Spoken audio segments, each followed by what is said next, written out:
Bismillahirrahmanirrahim. Orang nanya, misal, Ustadz Somad, yadullah, kita fokus ke yad ya. Yadullah, lalu saya jawab, yadullah, kita serahkan saja pada Allah. Berarti saat itu saya tafwid ya. Iya. Kemudian satu lagi nanya, yadullah Ustadz. Lalu saya bilang, yadullah itu adalah al-qudrah. Berarti saat itu saya Asy'ari ya. Iya, sama-sama mazhab Asy'ari dua-duanya. Iya. Lalu kalau pas ditanya, saya bilang, yadullah Ustadz. Saya bilang, Allah itu punya yad. Lakin yaduhu laysat ka'aidina. Allah punya yad, tapi yad dia nggak sama dengan yad kita. Iya. Laisa kamitslihi syai'un. Laisa kamitslihi syai'un. Kalau begitu kan saya tanzih juga. Iya. Coba begini. Itu mari kita analisis itu ungkapan. Lillahi yad laka aidina. Allah punya yad, tapi yadnya tidak seperti yad kita. Kita boleh tanya yang bersangkutan. Apa makna yad yang Anda maksud? Itu bedanya Asy'ari dengan yang lain itu begitu. Kalau mazhab Asy'ari, makna zohir dari yad dinafikan. Makna zohir dari yad. Punya makna nggak yad ini? Punya makna, tapi la ya'lamuhu illahu. Bas. Ini yad ini punya makna, saudara. Jadi kita itu bukan mu'attil. Karena kita tahu yad punya makna, wajah punya makna, yanzil punya makna. Tapi kalau kita isbat makna zohirnya, bermasalah itu. Terus bagaimana? Anda mengakui ini ada maknanya? Ada maknanya, tapi hanya Allah yang tahu. Itu mazhab tafwid. Kalau kita bertanya kepada mazhab salafi, kita sebut tidak apa-apa ya, mazhab salafi, mereka mengatakan, la, ya di makna haqiqi. Hayu hada mansus fi kutubihim. Itu tercatat di kitab-kitab mereka. Bil makna haqiqi. Bahkan ada redaksi dihadiskan yadhaq. Yadhaq bersifat kata dohak. Dohak itu terjemahannya tertawa, saudara. Dohkun bil makna haqiqi. Tuhan tertawa. Ana aqra hada fi kitab Syekh Utsaimin. Dohak, Allah Tuhan tertawa dalam arti yang hakiki, cuman kaifiyahnya kita serahkan. Ada iskal. Di sini baru ada muskil. Kalau Anda mengatakan lillahi yad la ka'aidina wa anta tufawwid ma'na liyad, khalas anta Asy'ari mana? Kalau Anda mengatakan lillahi yad, Allah punya yad, maknanya hanya Allah yang tahu, itu mazhab Asy'ari begitu. Asy'ari. Tapi kalau Anda mengatakan lillahi yad bil ma'nal haqiqi, bil ma'na dhahir li hadzal lafaz, lakin la ka'aidina anta munaqid, tunaqid nafsak. Bagaimana mungkin dikatakan yad tapi bukan yad? Yusbit suma yunfi. Aywa. Kanahu yaqul lillahi yad lakin laysa lahu yad. Hada munaqid, hada tanaqud. Kontradiktif. Aywa. Jadi bedanya mazhab Asy'ari begitu. Tidak mengisbat makna zahir. Kalau ada orang mengatakan, Ustadz Somad, Allah itu punya yad, al-yad bimaknal haqiqi. Apakah dia kafir atau sesat? La nukafir ahadan min ahlil qiblah. Mazhab Asy'ari, saudara-saudara sekalian, ini bil munasabah gitu ya. Ini konteksnya cocok sekali. Kenapa kita perlu menganut mazhab ini? Ini adalah mazhab yang menghormati semua ahlul qiblah. Ungkapan Imam Abul Hasan yang terkenal di kitab Tabyin Kadzibul Muftari, termasuk di kitabil Ibana, la nukaffiru ahadan min ahlil qiblah li'annahum fi nihayatil mawqif muawwilun. Karena mereka itu semua pada akhirnya bertakwil. Takwil malu-malu ya. Iya, pada akhirnya tuh begini Ustaz. Ujung-ujungnya takwil juga. Mu'tazilah. Mari kita resapi agama ini dengan baik. Ini mazhab yang menjadi payung bagi golongan Islam yang beragam dan bermacam-macam itu.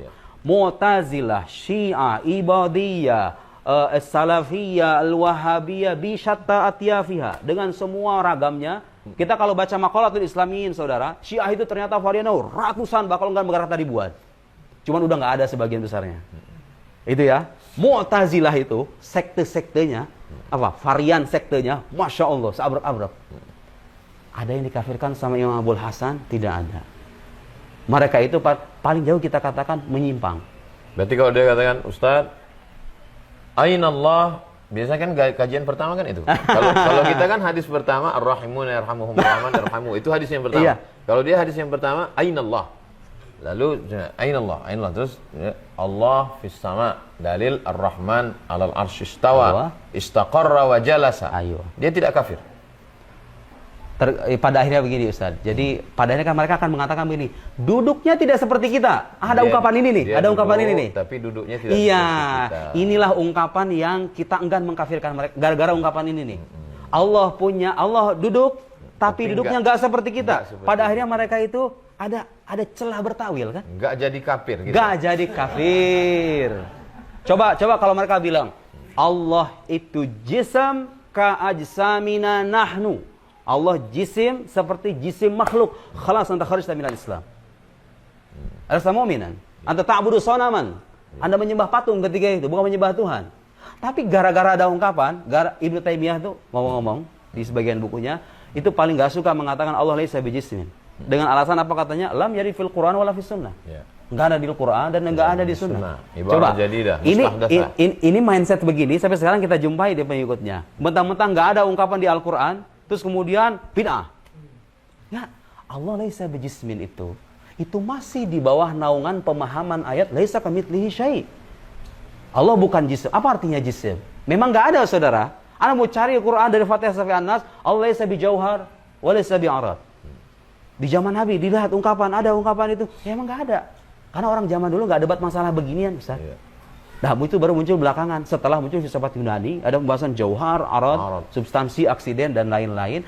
Intinya, kalau kita mengatakan Allah bukan jisim, Allah itu enggak tersusun. Merakab. Karena kalau Allah tersusun, dia butuh kepada bagian-bagiannya. Sementara Allah ghani, ya kan?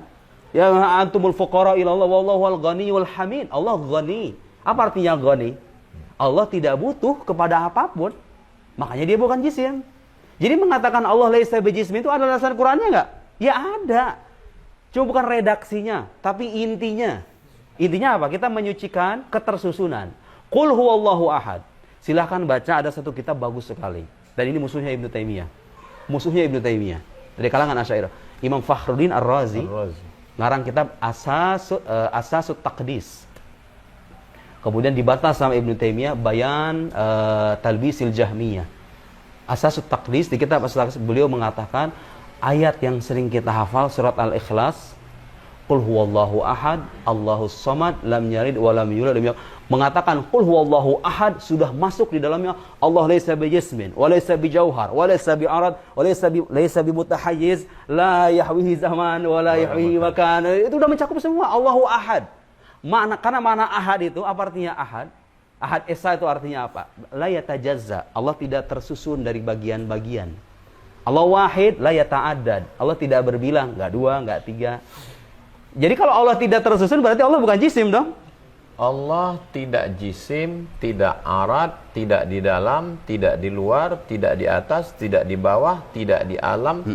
Berarti kamu menyembah tidak ada. Aywa, hal soal jayyid jiddan. Kalau dia ada, antum ta'buduna al-'adam. Aywa, la na'budu 'aban, nahnu na'bud mawjudan mustaghniyan 'anil khalaiq. Kita menyembah sesuatu yang ada yang tidak butuh kepada apapun.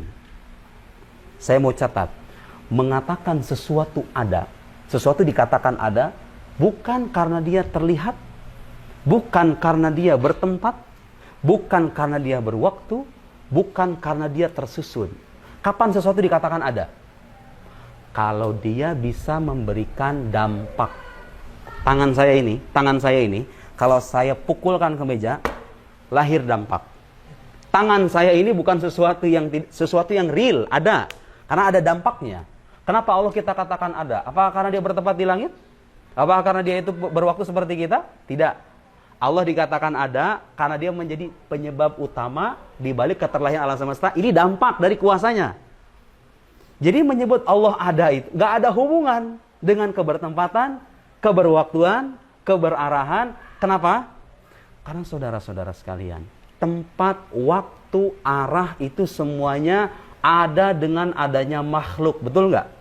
Sepakat dulu sama saya. Betul nggak? Kalau kita mengatakan space and time, waktu dan tempat itu muncul dengan adanya ledakan pertama. Paling tidak kan teori ilmu modern begitu. Sebelum itu kan nggak ada waktu dan tempat. Ya kan? Nah sekarang saya tanya, Allah itu ada dengan adanya makhluk atau ada sebelum makhluk ada? Sebelum makhluk ada, Allah sudah ada kan? Kalau Anda mengatakan Allah itu bertempat, Anda tahu resikonya apa? Berarti terjadi perpindahan, terjadi perubahan pada zat Allah. Tadinya tidak bertempat, kemudian bertempat, pindah. Wa hadza min amaratil hudus, dan ini tanda kebaruan. Sementara kita mengatakan pencipta alam semesta nggak boleh sama dengan ciptaannya. Mukhalafah lil hawadis kan sifatnya. Berbeda dengan makhluk. Allah itu tidak ada awalnya, makhluk ada awalnya, tempat ada awalnya, waktu ada awalnya. Masa kita katakan Allah yang tidak berawal bertempat pada sesuatu yang berawal? Ada ghairu ma'qul wa ghairu mansus, kaman. Nggak ada nasnya juga yang mengatakan. Ada, coba. Hadirkan ke kita, saudara, ungkapan dari salafus saleh atau Al-Quranul Karim yang mengatakan Allah bertempat. Ada? Tidak ada. Paling jauh mereka mengatakan Ar-Rahman al-Arsy istawa. Taib, istawa bimana istawa? Istawa fi ma'ani. Istawa itu maknanya banyak. Kenapa Anda hanya membatasi mana istawa pada istaqarra saja? Ayo, ada iskal, fi iskal, ya, ada iskal. Atau paling tidak hadis jariyah, Ustaz. Hadisul jariyah. Allah fis sama. Hadis jariyah. Banyak ulama mentakwil hadis. Ini ada satu kaidah saya kira menarik dan penting diketahui sama orang-orang Sunni ya. Dalam mazhab Ahlussunnah wal Jamaah, hadis itu diterima kalau dia bersifat mutawatir dalam akidah. Boleh kita menerima hadis ahad, khobarul wahid, idza lam yukhalif ma huwa asahhu minhu. Bahkan ada kaidah, Ustaz, mohon dikoreksi kalau saya salah. Cuma saya menemukan ini di ungkapan para muhaddisin. Al-Khatib al-Baghdadi, beliau menyebutkan idza rawa thiqatul ma'mun hadisan muttasilal isnad rudda bi umur. Kalau ada seorang perawi yang terpercaya, thiqah meriwayatkan hadis yang sanadnya bersambung. Bayangkan enggak? Sanadnya sahih bersambung. Itu masih bisa ditolak di umur dengan beberapa hal. Tahu yang pertama apa? Ayu khalif mujibatil uqul. Bukan di perkataan saya. Kalau dia bertentangan dengan hukum akal yang bersifat pasti, fayu alam butlanuhu, maka dengan demikian diketahui kebatilan riwayat itu. Bukan berarti kita nolak sabda Nabi ya. Karena kita ini hidup sekian abad setelah Nabi nggak ada. Kita harus hati-hati. Itu bentuk kehati-hatian ulama dalam memperlakukan sabda Nabi justru. Kalau nabinya hadir di hadapan kita, nggak perlu kita ada ilmu hadis, betul nggak Ustaz? Ya. Ustaz Somad ada jurusan hadis. Di ilmu hadis itu ulama menolak sabda Nabi. Itu bukan menolak sabda Nabinya, tapi itu bentuk kehati-hatian dalam melihat sabda Nabi. Itu hadis ahad. Ya. Yukhalif ma huwa asahhu minhu, yukhalif mujibatil uqul. Di antara mujibatil uqul apa? Ada qanun adami tanaqud. Ya. Hukum kontradiksi. Gak mungkin Anda mengatakan Tuhan tidak bermula lalu mengalami kebermulaan dalam kebertepatannya. Ada tanaqud. Terus kemudian bertentangan dengan ayat laisa kamitslihi syai', lam yakul lahu kufuwan ahad. Nah, ulama-ulama yang kemudian bertemu, tapi itu ada di hadis Sahih Muslim, ya kan? Ya. Nah, cuman ada juga riwayat-riwayat lain redaksinya itu bukan ainallah, atasyhadina alla ilaha illallah. Riwayat lain yang mengatakan man rabbuk, siapa Tuhanmu? Itu hadis mudtarib pada akhirnya. Alfin haitsul alfad. Hadis mudtarib. Ya, hadis mudtarib dalam akidah nggak bisa diamalkan. Nggak bisa diamalkan. Ada lagi ulama mengatakan sebetulnya perawi itu meriwayatkan hadis itu ala sabilil hikayah. Jadi itu bukan redaksi dari Nabi sebetulnya ainallah itu. Ya, dia sedang bercerita perawinya itu. Ada lagi yang menyebutkan, ulama yang menyebutkan aina aswal, Imam Abu Bakar Ibn Arabi menyebutkan aina la soal anil makan lakin soal anil makanah. Di pertanyaan aina itu bukan berarti di mana menyangkut tempat, tapi menyangkut kedudukan. Itu kan ada riwayat Ustaz, itu jariyah itu dia bisu. Tidak la yuhsin la tuhsin al-kalam, dia enggak bisa bicara, pengen dites keimanannya. Kemudian fa asyarat ila sama gitu ya. Ya itu juga kedudukan. Sama orang Indonesia kalau bilang, "Udah serahin sama yang di atas saja." Itu maksudnya Anda menunjuk Tuhan ada di sana gitu. Bukan kan? Kedudukan yang maha tinggi. Kedudukan Allah Subhanahu wa taala di atas makhluknya. Jadi kalau ditanya, kalau Tuhan tidak bertempat, tidak berwaktu, itu bukan jisim, bukan itu tidak ada dong. Enggak. Allah ada dengan dirinya sendiri. Dia ada. Kenapa kok bisa ada dengan diri sendiri? Ya, karena yang ada dengan adanya sesuatu yang lain itu adalah makhluk. Bapak, ibu, saya tidak bisa melepas kebergantungan secara mutlak, betul nggak? Saya bertempat di atas kursi, saya hilangkan kursi, saya bertempat di tempat lain, saya punya ayah, saya punya ibu. Allah Subhanahu wa taala tidak butuh kepada apapun. Karena itu kita katakan Allah wajibul wujud. Allah itu ada dengan dirinya sendiri. La yatawaqqaf wujuduhu ala ghairihi, wujudnya enggak bergantung kepada yang lain. Kalau Allah bertempat berarti Allah bergantung kepada tempat. Dia punya kebutuhan pada akhirnya. Kalau punya kebutuhan sama dong dengan makhluk. Lihat. Itu hada huwal mazhabil asy'ari. Itulah mazhab Asy'ari. Mazhab yang saya pelajari hampir 9 tahun di Al-Azhar Asy-Syarif. Aman aman aman, wajahida man jahid. Yang percaya mengingkari silahkan. 50 menit kita membahas tangan belum selesai. Duduk di atas. Padahal itu hanya 0,0 sekian Betul. dari akidah yang dulu tidak diperdulikan orang. Iya. Kira-kira apa dibalik menurut pengamatan Ustaz? Dibalik mereka mengaitkan isu ini sehingga habis orang saling mengkafirkan. Ustaz Anu jangan diundang lagi ke tempat kita. Kenapa? Karena dia bilang Allah bukan fis sama. Apa sebetulnya agenda di balik ini? Allahu alam. Kalau menyangkut itu motif orang beda-beda ya. Tapi pada akhirnya begini, agama Islam itu didasarkan pada 3 pilar. Akidah, syariat, akhlak. Sebetulnya menjadi core, menjadi inti dari agama itu adalah masalah akidah. Akidah itu fondasi. Tapi mirisnya Ustaz, kita kalau melihat ceramah-ceramah keagamaan di masjid-masjid, saya kira ini pesan untuk para pengurus masjid. Anda itu berkewajiban selama niatnya adalah mencerdaskan umat, bukan mengikuti selera umat. Akidah itu hal yang paling pokok dalam agama. Jadi ini harus betul-betul dikukuhkan secara mantap, karena ini fondasi dari agama. Sekarang kita jumpai anak-anak muda yang mulai mempertanyakan, ngapain saya beragama lagi? Buat apa saya bertuhan? Tuhan ada atau enggak ada, saya sama-sama aja, gini-gini aja hidup saya. Lihat. Itu pertanyaan bukan cuma anak muda, orang-orang tua sekarang. Dengan stres, tekanan, masalah dari berbagai sisi, kemudian mulai, untuk apa sih kita berkeyakinan? Bahkan sekarang muncul Ustaz begini, ada ungkapan, yang penting beragama itu berbuat baik aja. Iman mah nggak penting, lo iman dari mana? Cukup berbuat baik aja, itu yang paling penting dari agama. Salah. Beramal penting, iman tidak kalah penting. Karena iman ini menyangkut hubungan vertikal kita yang pencipta alam semesta. Seminggu yang lalu, Ustaz, satu pasien, satu dia datang ke dokter muslim. Lalu dokter muslim ini mengatakan dengan songongnya, ayalah nantilah saya urus kalau udah mau mati. Kemudian bayarnya mahal. Kemudian ada satu lagi dokter non muslim. Dia obati, dia berikan kelembutan, dia berikan pelayanan. Punya uang berapa? Kalau sanggup bayar, nggak sanggup dia nggak apa-apa. Kemanusiaan. Masa dokter yang songong, sombong, angkuh ini masuk surga?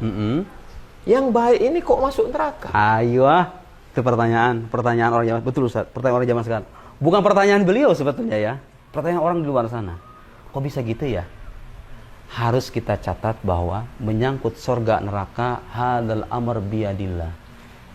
Itu di sisi Allah, itu putusan ilahi pada akhirnya. Menyangkut kasus per kasus, saya bilang gitu ya. Fulan dan fulan ini nih, nasibnya surga apa neraka, itu hanya Allah yang menentukan.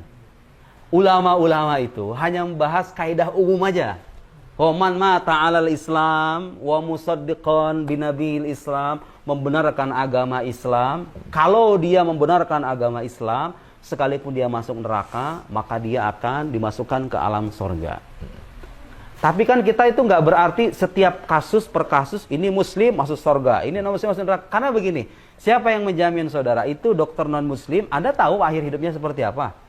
Kalau dia menjelang akhir hayatnya, katakanlah seminggu sebelum wafat, masuk Islam misalnya. Karena Allah melihat kebaikannya, Allah beri dia hidayah. Diterima nggak amal kebaikannya? Diterima. Diterima. Bukan saya yang bilang. Saya belajar begini, saya nggak mau mengarang-arang masalah agama. Ulama mengatakan, kalau ada non-muslim, lihat keutamaan agama Islam untuk orang-orang non-muslim. Kalau ada orang masuk Islam, al-Islam yajubu ma qablah, betul Ustaz? Kalau dia punya kesalahan terhapuskan, iya kan? Ya. Dan banyak sahabat-sahabat yang dulunya itu memerangi Nabi, masuk Islam, hapus dosanya semuanya. Tapi menyangkut amal kebaikan, gak Allah sia-siakan. Karena Allah itu karim. Allah itu karim. Yu'ati as-sawab al-jazil alal amalil qalil. Memberikan pahala yang berlimpah. Iya. Jadi menyangkut urusan alam akhirat itu bukan hak kita menghukumi yang bersangkutan ini. Tapi kalau bicara kaidah umum, memang ketentuannya begitu. Oke, sekarang kan ada bilang, kok kalau begitu iman lebih penting dong ketimbang amal. Enggak, salah. Saya nggak mengatakan begitu. Iman adalah asas dari amal perbuatan, tapi amal perbuatan adalah pengejawantahan dari kejujuran iman dan kesempurnaan iman. Mana yang lebih penting? Dua-duanya sama-sama penting. Dua-duanya sama-sama penting. Terus bilang begini, oh kalau bagaimana dengan kasus kalau misalnya ada orang kurang beramal, tapi dia beriman, dengan dibandingkan dengan yang tadi, ada amalan, tapi tidak ada iman. Kalau dalam perspektif kita, kadang-kadang kita bilang, oh masih mending yang ini nih, yang baik ini nih. Ketimbang yang beriman tapi berbuat jahat. Tapi Anda melupakan satu hal. Ketidakberimanan dia itu. Kalau sudah sampai kepadanya dakwah tentunya ya. Jadi penting Ustaz. Karena ada orang di luar sana meyakini semua non-muslim itu kafir. Masuk neraka. Tidak saudara. Dalam mazhab Asy'ari, orang bisa dikatakan kafir itu setelah idza balagathud da'wah. Kalau sudah sampai kepadanya dakwah. Salimil hawas. Dianya panca inderanya sehat. Salimil akal, akalnya berfungsi dengan baik. Sampai kepadanya dakwah, kemudian summa yungkir ina dan wastikbaran. Dia mengingkari dengan kesombongan, itu orang kafir.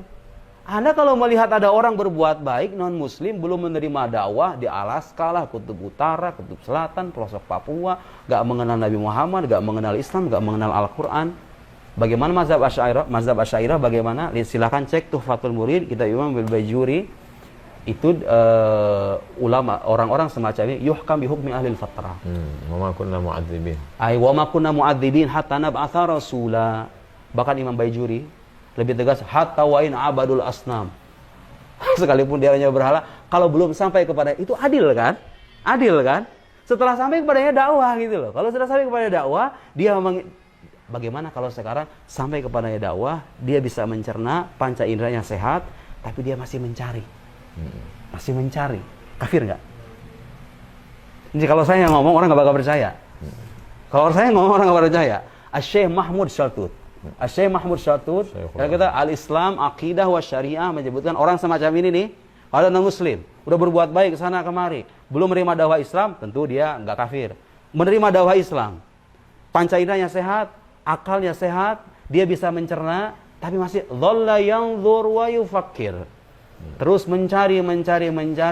Orang semacam ini kata Syekh Mahmud Syatut, laisa kafiran indallah. Tidak dihukumi kafir di sisi Allah. Wa in kana kafiran fi ayunin nas.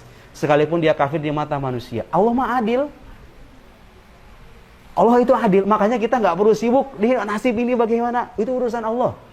Yang jelas, syarat selamat itu harus ada iman yang pasti. Gitu ya. Nah, kalau kita bilang, yang penting amal, iman, jangan salah. Kita kan, saya kadang kasih permisalan begini. Saudara Abu Somad kalau punya khodimnya dikasih makan, dikasih tempat tinggal, dikasih gaji, berbuat baik di tempat beliau, dia mengerjakan tugas, dia mengerjakan kewajiban, tapi nggak mau mengakui beliau sebagai atasan. Kurang ajar kan? Iya nggak?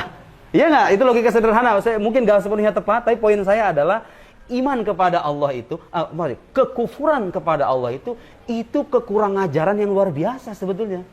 Kalau sudah dikasih akal, dikasih usia, dikasih kesempatan belajar, panca indera yang sehat, nggak mau beriman, wah, terus mau beramal, ya amal Anda, innalladzina kafaru, gimana?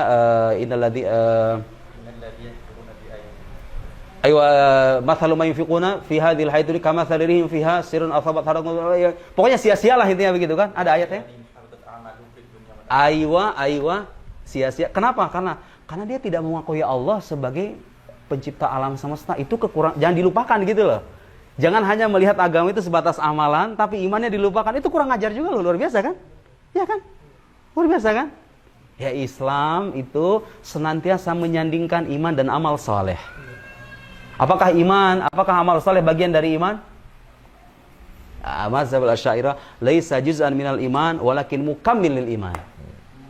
Makanya kita nggak bisa mengkafirkan orang gara-gara amalan, gara-gara perbuatan dosanya. Tuh lihat, mazhab Ahlus Sunnah, mazhab Asy'ari yang kita peluk, tidak mengkafirkan orang karena dosa yang dia perbuat. Karena amal perbuatan bukan bagian dari iman, tapi dia adalah pengejawantahan dari kesempurnaan iman. Bukan berarti kita mementingkan iman mengesampingkan amal, tidak. Tapi kita ingin mengatakan bahwa kepercayaan Anda kepada Allah itu sesuatu yang sangat mahal. Kalau itu hilang dari diri Anda, perbuatan Anda sia-sia pada akhirnya. Karena Anda mengingkari, menunjukkan pembengkangan kepada pencipta alam semesta, itu nggak bisa dibiarkan loh. Ya kan? Logika sederhana kita aja begitu kok tadi. Ya orang berbuat baik, tapi dia nggak ngakui saya sebagai atasan, kok kurang ajar banget sih. Kan gitu kan kira-kira ya. Dikasih uang, dikasih tempat tinggal, kok kamu kurang ajar banget gak ngakui sebagai atasan. Kan kira-kira begitu. Bukan berarti kita menyamakan ya. Jadi poinnya adalah itu tadi.